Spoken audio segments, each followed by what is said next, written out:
ॐ विश्वानि देव सवितुर्दुरतानि पराशो यद्भद्रं तन्नयाशो। सर्वमङ्गलमङ्गल्ये शिवे सर्वार्थसाधिके शरण्ये त्र्यम्बके गौरी नारायणी नमोऽस्तुते। वर्णानामर्थसङ्घानां रसानां छन्दसामपि मङ्गलानां च कर्तारो वन्दे वाणी विनायको। अतुलितबलधामं हेमशैलाभदेहं धनुजवनकृशानं ज्ञानिनामग्रगण्यं सकलगुणनिधानं वानराणामधीशं रघुपतिप्रियभक्तं वातजातं नमामि। यस्याङ्के च विभवति भूधरसुता देवापगामस्तके भाले बालविधुर्गले च गरलं यस्योरशिव्यालराट् सोऽयंभूतविभूषणः सुरवरः सर्वाधिपः सर्वदा सर्वगतः शिवः शशिनिवः श्रीशङ्करः पातु माम्। शान्ताकारं भुजगशयनं पद्मनाभं सुरेशं विश्वाधारं गगनसदृशं मेघवर्णं शुभांगं लक्ष्मीकान्तं कमलनयनं योगभिर्ध्यानगम्यं वन्दे विष्णु भवभयहरं सर्वलोकैकनाथं। श्रीराम जय जय राम, श्रीराम जय जय राम। आशुतोष शिवयोधरदानि आरत हरहु दीन जन जानी। श्रीराम जय जय राम। महामंत्र जहि जपत महेशु काशी मुकुट हेतु उपदेशु। वो कौन सा महामंत्र है जिसे शिव जपते हैं? स्वयं पार्वती कह रही हैं, तुम पुनि राम राम दिन राति सादर रटहु जनंग आरती। सादर जपहु अनंग आरती। तो श्री राम जय जय राम, श्री राम जय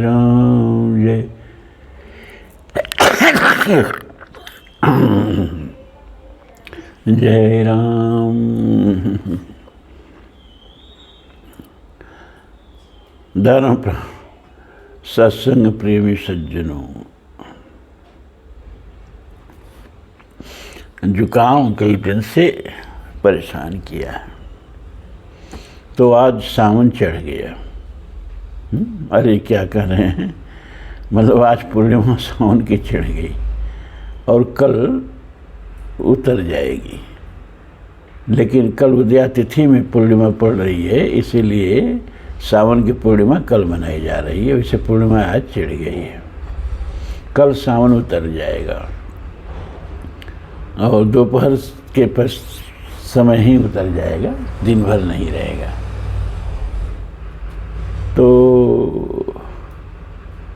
एक सावन और जीवन की पूंजी से खिसक गया। अब अगला सावन आए न आए किसके जीवन में कौन जाने, वो तो परमात्मा जानता है। जिंदगी हमारी है, बस हम कुछ जानते नहीं हैं, बस जीते हैं। जानता तो जिंदगी देने वाला है, फिर भी जिंदगी को हम अपना समझते हैं, यही आश्चर्य है। जिसके बारे में हमें कुछ पता नहीं, उसने भेजा, हम आ गए। वो बुलाया, हम चले जाएंगे। न अपनी मर्जी से आए, न अपनी मर्जी से जाएंगे। अपने आने और अपने जाने पर भी जब अधिकार नहीं है, तो उस जिंदगी पर अपना कितना अधिकार है?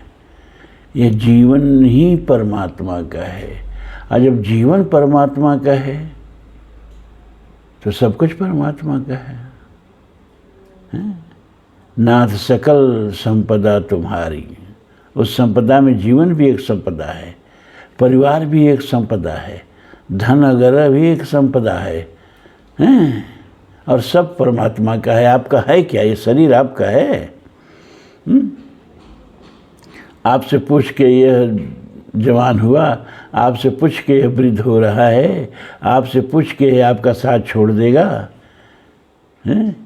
शरीर भी अपना नहीं है, तो फिर अपना क्या है? तुलसी धन धाम शरीर ही लो, और शरीर ही अपना नहीं है तो क्या अपना है? अब ये शरीर भी परमात्मा का, जीवन भी परमात्मा का, सब परिवार भी परमात्मा का, सारी संपत्ति भी सब परमात्मा की, तेरा तुझको अर्पण, है ना? रोज गाते हैं आप लोग, खाली यहीं से, हृदय से नहीं। तन मन धन सब है तेरा, स्वामी सब कुछ है तेरा, तेरा तुझको अर्पण, क्या लागे मेरा। एक बार दादू और कबीर आपस में बैठे, तो जो संत लोग बैठेंगे तो सत्संग की ही बात होगी, राजनीति के बैठेंगे तो राजनीति की बात होगी, व्यापारी बैठेंगे तो व्यापार की बात होगी, और चोर बदमाश डकैत बैठेंगे तो उसकी बात होगी। तो दादू और कबीर बैठे हैं तो निश्चित है कि अध्यात्म की बात होगी। तो दादू ने कहा, कबीर कुछ बनाए हो नई साखी नया दोहा तो सुनाओ। तो कबीर ने सुनाया कि तन मन धन सब है तेरा, स्वामी सब कुछ है तेरा, तेरा तुझको सौंपता, क्या लागे मेरा। अब कबीर ने कहा कि अब दादू जी आप भी अपना कुछ सुनाइए। दादू ने कहा, हम क्या सुनाएं, आप तो सब कुछ परमात्मा को दे दिए, कुछ बचा के भी तो रखना चाहिए। कबीर ने कहा, अरे उनसे क्या बचाना, सब उनका है, ले जाएं। दादू ने कहा, ना ना ना ना ना ना, हमारे यहाँ ये नहीं चलेगा, हम तो कुछ बचा ही लिए। कि क्या बचा लिए हैं? कि तन भी तेरा, मन भी तेरा, तेरा पिंड प्राण, पिंड माने शरीर, शरीर भी तेरा, प्राण भी तेरा, तन भी तेरा, मन भी तेरा, तेरा पिंड प्राण, और सब कुछ तेरा, तू है मेरा, ये दादू का ज्ञान। सब दे देंगे परमात्मा को, परमात्मा को परमात्मा को नहीं देंगे, वो हमारा है, हमारे रहेंगे। ये कितना सौभाग्य हम लोगों का है, और प्रभु की कितनी असीम कृपा है कि एक ऐसा समाज बन गया जो रोज सत्संग की टाट पर आके बैठ जाता है। यह डॉक्टर साहब का पूर्ण प्रताप है, जो हर क्षेत्र में तो फला फूला, आध्यात्म के क्षेत्र में भी फल फूल रहा है? और उनके आभा मंडल का ये प्रसार है कि 15 लोग 16 लोग आके रोज नियमित रूप से सत्संग की टाट पर बैठ जाते हैं। घोर कलिकाल में ये मामूली बात नहीं है। और सावन में पूरा शिव पुराण सुनने में तो साल भर लग जाएगा, लेकिन कम से कम सती और पार्वती खंड तो सुन ही लिए आप लोग, बहुत बड़ी बात है। तो आज हम पार्वती का विवाह ख़त्म कर दे रहे हैं, और ये कल आप लोगों को मिलेगा। हमने कहा था कि अगर किसी के मन में कोई प्रश्न हो तो लिख करके मुझे दे सकते हैं, और नीचे अपना नाम लिख देंगे। सब लोग हमारा व्हाट्सएप नंबर तो फीड कर ही नहीं, जो लोग अपने टाइप कर सकते हैं। कोई मन में किसी प्रकार का प्रश्न हो, मतलब आध्यात्मिक और धार्मिक और दूसरे क्षेत्र का नहीं है, तो वो दे सकते हैं, और उसका हम रविवार को समाधान, शनिवार को समाधान करेंगे, रविवार को आपको पहुंच जाएगा। लेकिन अगर आप नहीं भी देते तब चिंता मत करिएगा, रविवार का सदुपयोग दूसरे तरह से होगा, उपनिषद आप लोगों को सुनाया करेंगे। आप लोगों को कोई दिन व्यर्थ नहीं जाने देंगे।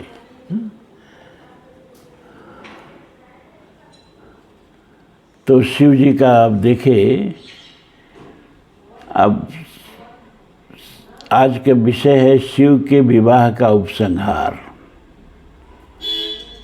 ब्रह्मा जी कहते हैं, नारद, तदनंतर मेरी आज्ञा पाकर महेश्वर ने ब्राह्मणों द्वारा अग्नि की स्थापना करवाई, और पार्वती को अपने आगे बिठाकर वहाँ ऋग्वेद, यजुर्वेद तथा सामवेद के मंत्रों द्वारा अग्नि में आहुतियाँ दी। तात उस समय काली के भाई मैनाक ने लावा की अंजलि दी और काली तथा शिव दोनों ने आहुति देकर लोकाचार का आश्रय ले प्रसन्नता पूर्वक अग्निदेव की परिक्रमा की। सप्त भावर। नारद, तदनंतर शिव की आज्ञा से मुनियों सहित मैंने शिवा शिव विवाह का शेष कार्य प्रसन्नता पूर्वक पूरा किया। फिर उन दोनों दंपतियों के मस्तक का अभिषेक हुआ। ब्राह्मणों ने उन्हें आदरपूर्वक ध्रुव का दर्शन कराया। तत्पश्चात हृदयालंबन का कार्य हुआ। हृदयालंबन का कार्य कोई पंडित कराता नहीं है। उसमें दूल्हा के आगे दुल्हन को खड़ा करके और दुल्हन के दोनों स्तनों के बीच दूल्हा के हाथ से इस तरह स्पर्श कराया जाता है, उसके हृदय का स्पर्श कराया जाता है। इसको हृदयालंबन कहते हैं। ये तो पंडित लोग जानते ही नहीं कि ये भी संस्कार होता है। फिर बड़े उत्साह के साथ स्वस्ति वाचन किया गया। स्वस्ति नः इंद्रो वृद्धश्रवा, स्वस्ति नः पूषा विश्ववेदा, स्वस्ति नस्तारक्षो अरिष्टिनेमि, स्वस्ति नः बृहस्पतिर्दधातु। सन्नो मित्रः संवरुणः, सन्नो भवतर्यमा, सन्नो इंद्रो बृहस्पतिः, सन्नो विष्णुरुक्रमः। तत्पश्चात हृदयालंबन का कार्य हुआ। फिर बड़े उत्साह के साथ स्वस्ति वाचन किया गया। इसके पश्चात ब्राह्मणों की आज्ञा से शिव ने शिवा के सिर में सिंदूर दान किया गया। अरुण पराग जलज भरनी की। भगवान राम के द्वारा सीता के सिंदूर दान का वर्णन करते हैं तुलसी। कितना सुंदर वर्णन है। अरुण पराग जलज भरनी की, ससहि भूख अहि लोभ यमी की। राम सिय सिर सिंदूर देहि। अरुण पराग जलज भरनी की। भगवान के हाथ क्या हैं? जलज कमल की तरह, और उसमें सिंदूर जो है पराग की तरह, लाल लाल पराग होता है ना कमल में। तो जैसे भगवान का हाथ कमल है, उनकी बाहें मृणाल की तरह हैं, हथेलियाँ कमल की तरह हैं, और उसमें सिंदूर पराग की तरह है। अरुण पराग जलज भर नीके, ससे भूख अहि लोभ अमी के। ससे भूख मूर्धन्य का ना, असल बात है कि अवधि में श को मतलब मूर्धन्य श को खो पढ़ते हैं। होना चाहिए शशि भूष अहि लोभ अमी की। अहि माने सर्प शशि को भूषित कर रहा है सिंदूर से। अहि किसको कहा? भगवान की भुजाओं को सर्प की तरह से गोल मटोल सुंदर। शशि किसको कहा? सीता जी के मुख को। और चंद्रमा में अमृत भरा होता है ना, तो कह रहा है कि जैसे सर्प जो है अमृत के लोभ से चंद्रमा को विभूषित कर रहा हो, ऐसे भगवान राम ने सीता के मस्तक में मांग में सिंदूर भरा। बड़ा सुंदर ये पंक्ति मुझे लगती है, इसलिए इसको हम बिना प्रसंग के आप लोगों को सुना दिए। बहुत सुंदर तुलसी ने लिखा। अरुण पराग जलज भरनी की, ससहि भूष अहि लोभ अमी के।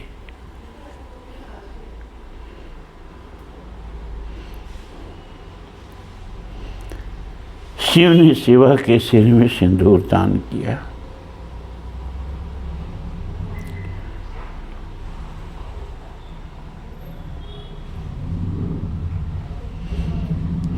उस समय गिरिराज नंदिनी उमा की शोभा अद्भुत और अवर्णनीय हो गई। फिर ब्राह्मणों के आदेश से वे शिव दंपति एक आसन पर विराजमान हो भक्तों के चित्त को आनंद देने वाली उत्तम शोभा पाने लगे।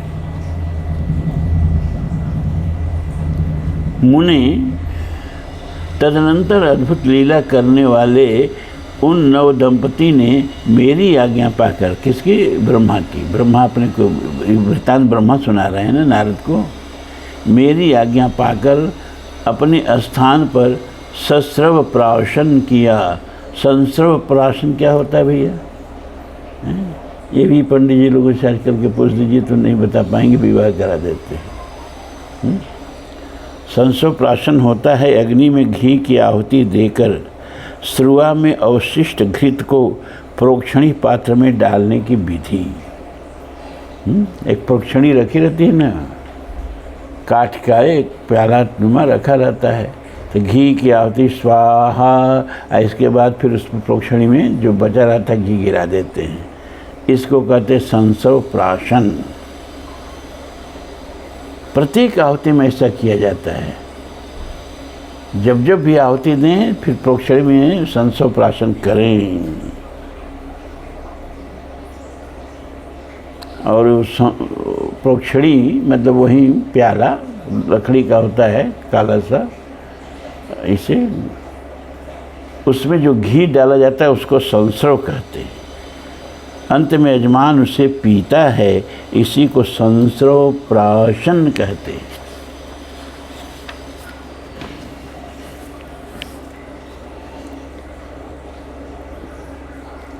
उस समय सब हो छूट रहा है, छूट रहा है, छूट रहा है। इस प्रकार विधि पूर्वक उस वैवाहिक यज्ञ के पूर्ण हो जाने पर भगवान शिव ने मुझ लोक सृष्टा ब्रह्मा को पूर्ण पात्र दान किया। फिर शंभु ने आचार्य को गोदान किया। मंगलदायक जो बड़े बड़े दान बताए गए हैं वे भी सहर्ष संपन्न किए गए। तत्पश्चात उन्होंने बहुत से ब्राह्मणों को पृथक पृथक 100 स्वर्ण मुद्राएं दी, करोड़ों रत्न दान किए और अनेक प्रकार के द्रव्य बांटे। उस समय सब देवता तथा दूसरे दूसरे चराचर जीव मन में बड़े प्रसन्न हुए और जोर जोर से जय जयकार की ध्वनि होने लगी। सब और मांगलिक शब्द और गीत होने लगे। वाद्यों की मनोहर ध्वनि सबके आनंद को बढ़ाने लगी। इसके बाद श्री विष्णु, ब्रह्मा, देवता, ऋषि तथा अन्य सब लोग गिरिराज से आज्ञा ले बड़ी प्रसन्नता के साथ शीघ्र ही अपने अपने डेरे में चले आए। उस समय हिमालय नगर की स्त्रियां आनंद मग्न हो शिव और पार्वती को लेकर कोहबर में गई। एक और संस्कार छूटेगा नहीं विवाह का। वहाँ उन सब ने आदरपूर्वक वर वधू से लोकाचार का संपादन कराया। उस समय सब और परमानंदायक महान उत्सव छा रहा था। तदनंतर वे स्त्रियां उन लोक कल्याणकारी दंपति को साथ ले परम दिव्य वास भवन में गई और वहाँ भी प्रसन्नतापूर्वक लोकाचार का संपादन किया। इसके बाद गिरिराज के नगर की स्त्रियों ने समीप आकर मंगलकृत्य करके नव दंपति को केल गृह में पहुंचाया और जय जय ध्वनि करती हुई उनके गठबंधन की गांठ खोलने आदि का कार्य संपन्न किया। एक भी विवाह का संस्कार छूट नहीं रहा है। उस समय उन नूतन दंपति को देखने के लिए 16 दिव्य नारियां बड़े आदर के साथ शीघ्रतापूर्वक वहां आई। उनके नाम इस प्रकार हैं: सरस्वती, लक्ष्मी, सावित्री, गंगा, अदिति, शची, लोपामुद्रा, अरुंधति, अहिल्या, तुलसी, स्वाहा, रोहिणी, पृथ्वी, शतरूपा, संज्ञा तथा रति। ये देवांगनाएँ तथा मनोहारिणी देवकन्या, नागकन्या और मुनिकन्याएँ भी वहाँ आ पहुँची। वहाँ जितनी स्त्रियाँ उपस्थित थी उन सबकी गणना करने में कौन समर्थ है। उनके दिए हुए रत्नमय सिंहासन पर भगवान शिव प्रसन्नतापूर्वक बैठे। उस समय उन्होंने शिव से नाना प्रकार की विनोदपूर्ण बातें कहीं। तदनंतर प्रसन्नचित्त हुए महेश्वर ने अपनी पत्नी के साथ मिष्ठान भोजन और आचमन करके कपूर डाला हुआ पान खाया।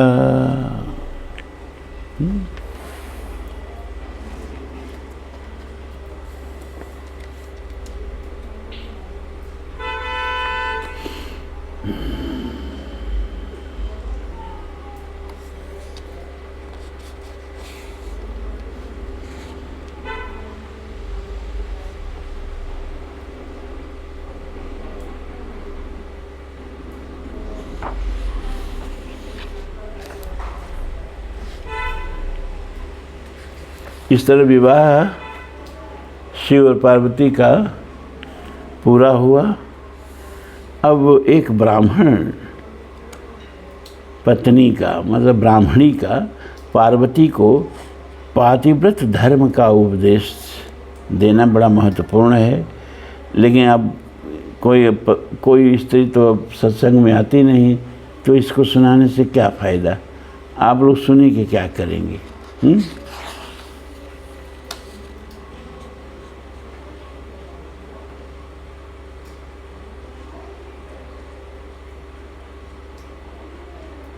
और आजकल इस तरह का कह दो तो औरतों जो है ना, आजकल औरतों का सब कमेटी चल रहा है, और नारी धर्म का उपदेश जो देता है वो तो खलनायक बन जाता है।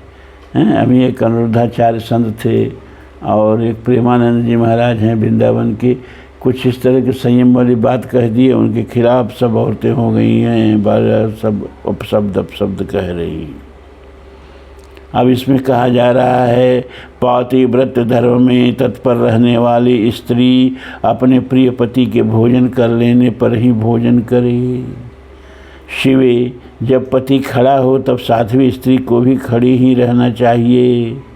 शुद्ध बुद्धि वाली साध्वी स्त्री प्रतिदिन अपने पति के सो जाने पर सोए और उसके जागने से पहले ही जग जाए। वह छल कपट छोड़कर सदा उसके लिए हितकर कार्य करे।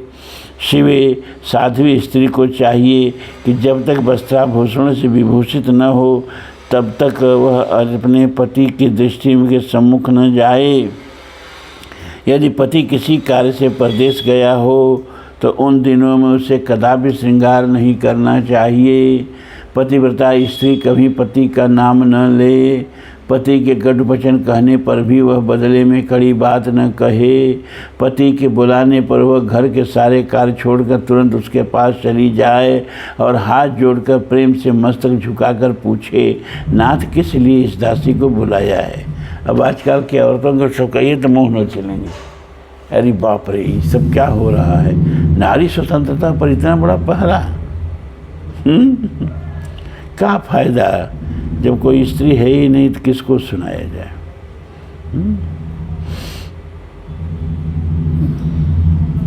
वह घर के दरवाजे पर देर तक खड़ी न रहे, दूसरे के घर न जाए, कोई गोपनीय बात जानकर हर एक के सामने प्रकाशित न करे।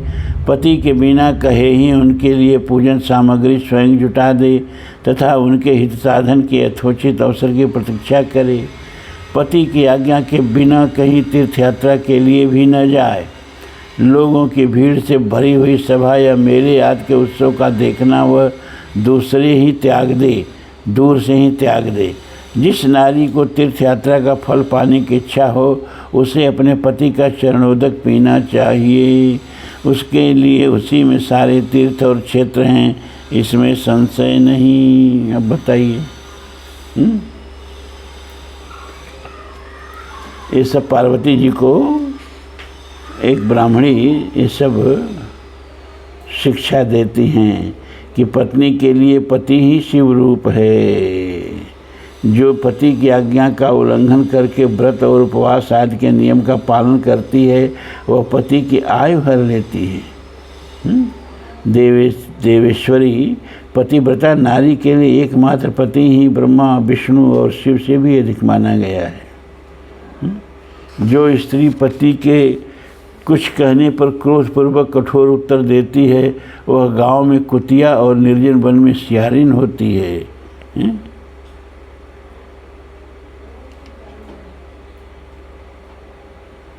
बहुत बहुत इसमें सब वर्णन है।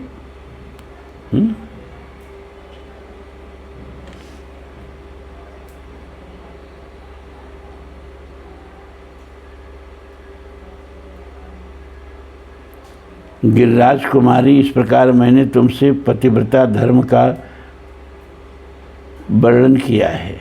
अब तुम सावधान हो, मुझसे प्रसन्नता पूर्वक पतिव्रता के भेदों का वर्णन सुनो। जो अनुसुईया ने सीता को बताया, जग पतिव्रता चार विधि है, उत्तम के बस असमन माही, सपने हो आन पुरुष जग नाही, मध्यम परपद देखें कैसे, भाता पिता पुत्र निज जैसे।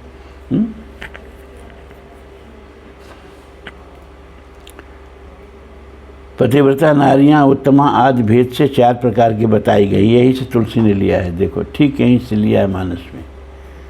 जो अपना स्मरण करने वाले पुरुष का सारा पाप हर लेती हैं। उत्तमा, मध्यमा, निकृष्टा।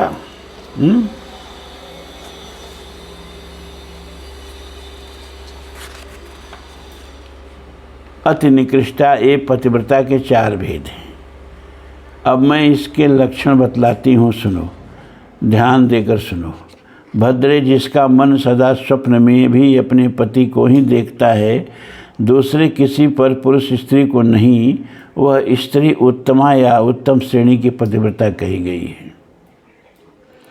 है। उत्तम के बसस मन माही, सपने हुआन पुरुष जग नाही। शैलजे, जो दूसरे पुरुष को उत्तम बुद्धि से पिता, भाई एवं पुत्र के समान देखती है, उसे मध्यम श्रेणी की पतिव्रता कहा गया है। पार्वती, जो मन से अपने धर्म का विचार करके समझ धर्म विचार समझ को रही, सो निकृष्ट त्रिय पति श्रुतियस कहीं। अब बिन अवसर भयते रह गोई, उसी पत्नी को अति निकृष्ट कहा गया है। जो उसे मध्यम श्रेणी की पतिव्रता कहा गया है। जो मन से अपने धर्म का विचार करके व्यभिचार नहीं करती, सदाचार में ही स्थिर रहती है, उसे निकृष्टा अथवा निम्न श्रेणी का पतिव्रता कहा गया है। जो पति के भय से तथा कुल में कलंक लगने के डर से व्यभिचार से बचने का प्रयत्न करती है, उसे पूर्व काल के विद्वानों ने अति निकृष्टा अथवा निम्न कोटि की पतिव्रता बताया है। ये चारों प्रकार की पतिव्रताएं समस्त लोगों का पाप नाश करने वाली हैं और उन्हें पवित्र बनाने वाली हैं। पतिव्रता का शिव पुराण में इतना महत्व है, हमने गंगा पुराण में दिखाया है कि गंगा जब शिव जी से पूछती हैं कि सब लोग तो आके मुझ में अपना पाप धोएंगे चले जाएंगे, अपनी पाप की गठरी मुझ में डालेंगे चले जाएंगे, और मेरा अंक जो है पाप की गठरी से लोगों के भर जाएगा, तो मैं निर्मल कैसे होऊंगी, मैं पाप मुक्त कैसे होऊंगी। तो भगवान शिव कहते हैं कि जब कोई पतिव्रता स्त्री तुम्हारे में स्नान करने आएगी और तुम्हें अपने चरणों से छुएगी, तो उसके चरणों के स्पर्श पा करके तुम फिर पवित्र हो जाओगी। मतलब गंगा के पवित्रता की तुलना पतिव्रता स्त्री के चरणों की धूल से शिव पुराण में किया गया है। हमारे यहाँ पतिव्रत का इतना महत्व, आज कहाँ से कहाँ यही सब कह के बेचारे शंकर का नाम प्रेमानंद जी, अनिरुद्धाचार्य जी गाली सुन रहे हैं औरतों का।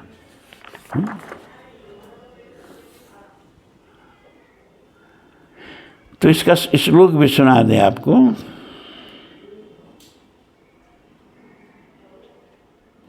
कि सा धन्या जननी लोके, स धन्यो जनकः पिता, धन्य स च पतिर्यस्य गृहे देवी पतिव्रता।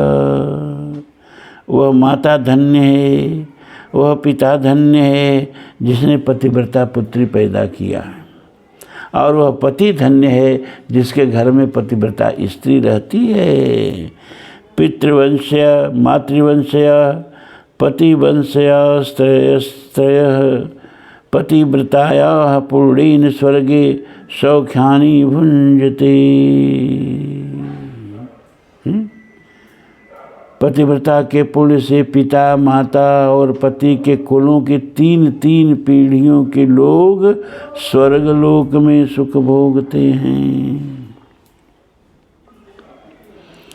पतिव्रताया शरणो यत्र यत्र स्पृशेद भवम तत्र तत्र भवेत सा ही पापहंत्री सुपावनी। पतिव्रता का पैर जहाँ जहाँ पृथ्वी का स्पर्श करता है, वहाँ वहाँ भूमि पापहारिणी तथा परम पावन बन जाती है। मतलब वहाँ तो गंगा को पवित्र करने का सुनाया ना, यहाँ धरती भी पवित्र हो जाती है पतिव्रता स्त्री के चरणों का स्पर्श करके। भार्या मूलम गृहस्थस्य भार्या मूलम सुखस्य च भार्या धर्म फलावाप्ते भार्या संतान वृद्धये। कितनी बड़ी बात कह दिया कि भार्या सुख का मूल है, भार्या ही गृहस्थ आश्रम की जड़ है, भार्या से ही धर्म के फल की प्राप्ति होती है तथा भार्या ही संतान की वृद्धि में कारण है। ये स्त्री का महत्व देखिए।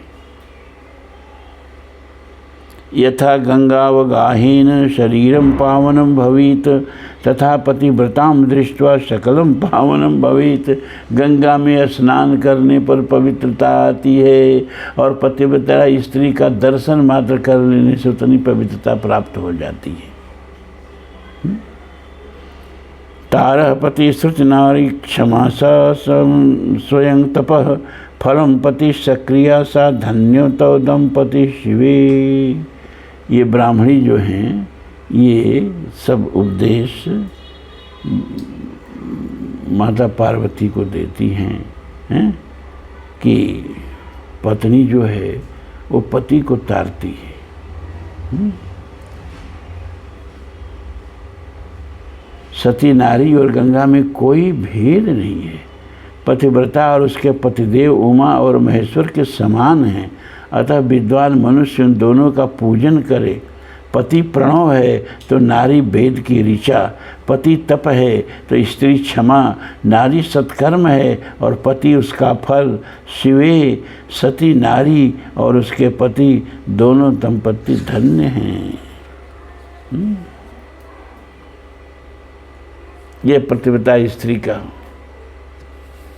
मानस में कितना सुंदर प्रकरण आता है, समय नहीं है।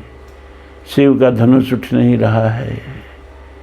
डिगये निशंभो सरासन भूप सहस दसे कहीं बारा, लगी उठावन टरही न तारा।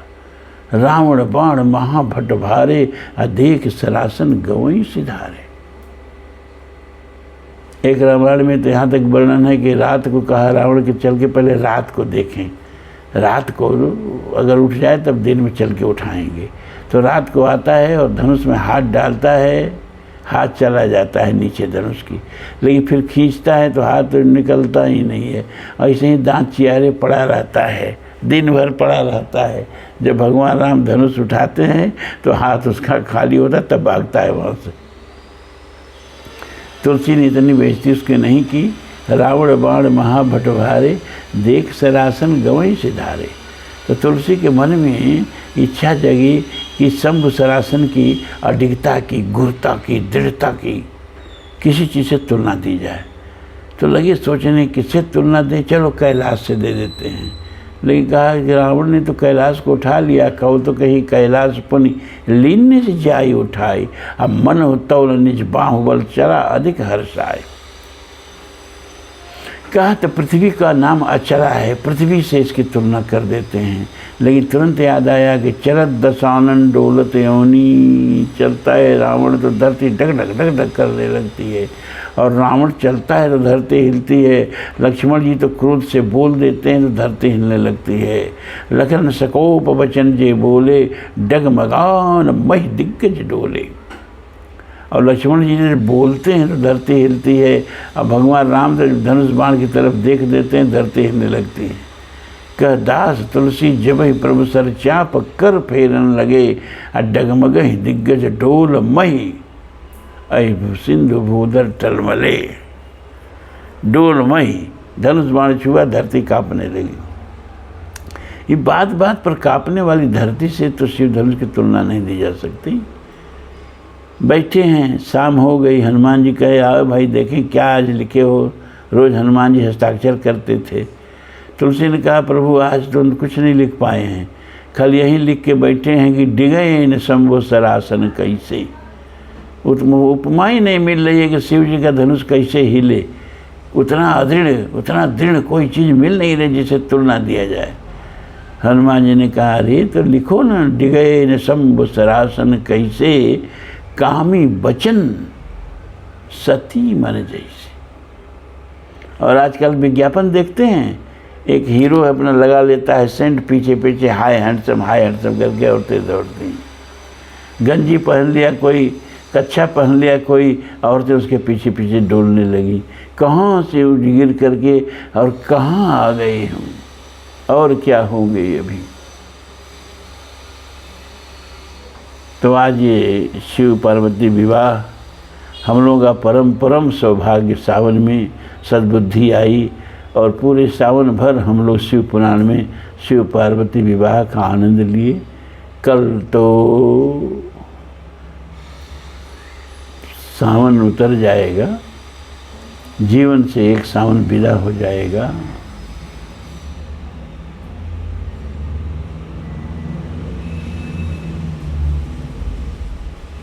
लेकिन कल भी जैसा हम लोगों ने आप लोगों से वादा किया था,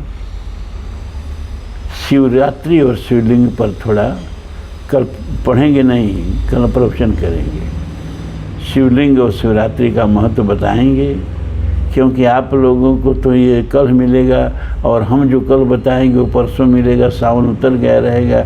लेकिन हमारे लिए तो कल सावन है ना, तो कल हम शिवलिंग और शिवरात्रि दोनों का तात्विक विमर्श करेंगे, प्रवचन के द्वारा, पढ़ेंगे नहीं।